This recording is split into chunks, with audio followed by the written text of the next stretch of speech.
सरकार के जनसंख्या नियंत्रण पे आप क्या कहेंगे? देखिए पत्रकार जी, जनसंख्या नियंत्रण कानून जो सरकार ला रही है, मैं तो कहूँगा कि भारत में यह देर से उठाया गया सबसे अच्छा कदम है, लेकिन देर से उठाया हुआ कदम।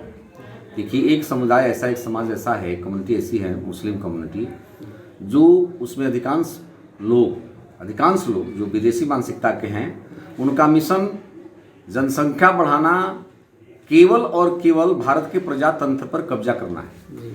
और जिस दिन भारत के प्रजातंत्र पर मुस्लिमों का कब्जा हो जाएगा, न भारत में संविधान रहेगा, न भारत में इंसान रहेगा, न भारत में कोई कानून रहेगा, फिर शुद्ध रूप से भारत में इस्लाम रहेगा। इसलिए इसको तो बहुत पहले ही होना चाहिए।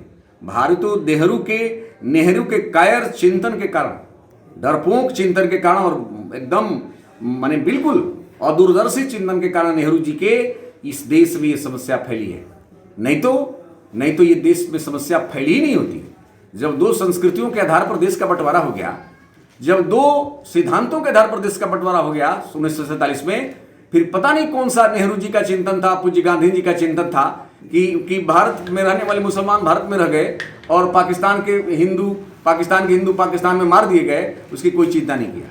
तो उसी समय जो है भारत की संस्कृतियों के आधार पर जब भारत का बंटवारा हुआ, तो भारत उसी समय से हिंदू राष्ट्र हो जाना चाहिए था, लेकिन नहीं हुआ।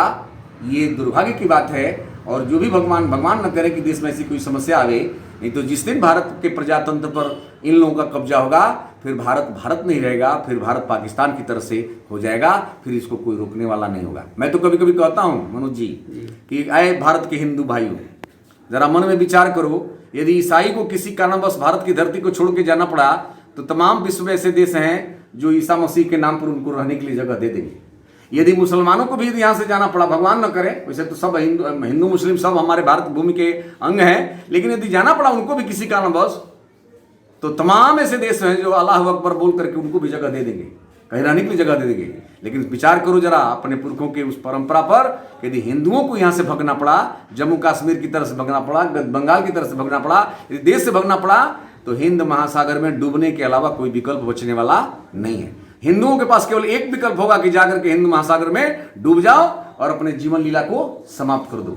तो इस देश भारत भूमि हिंदू संस्कृति, हिंदुत्व और हिंदू के लिए एक सुरक्षित स्थान है। यदि अपने स्थान को भी सुरक्षित रखने का काम हिंदू समाज नहीं करेगा, तो मान के चलेगा कि आत्मघाती ये कदम होगा हिंदुओं के लिए भी। और मैं पुरजोर जनसंख्या नियंत्रण कानून का हम सब समर्थन करते हैं। मैं तो यहां तक कहता हूं इस विषय पर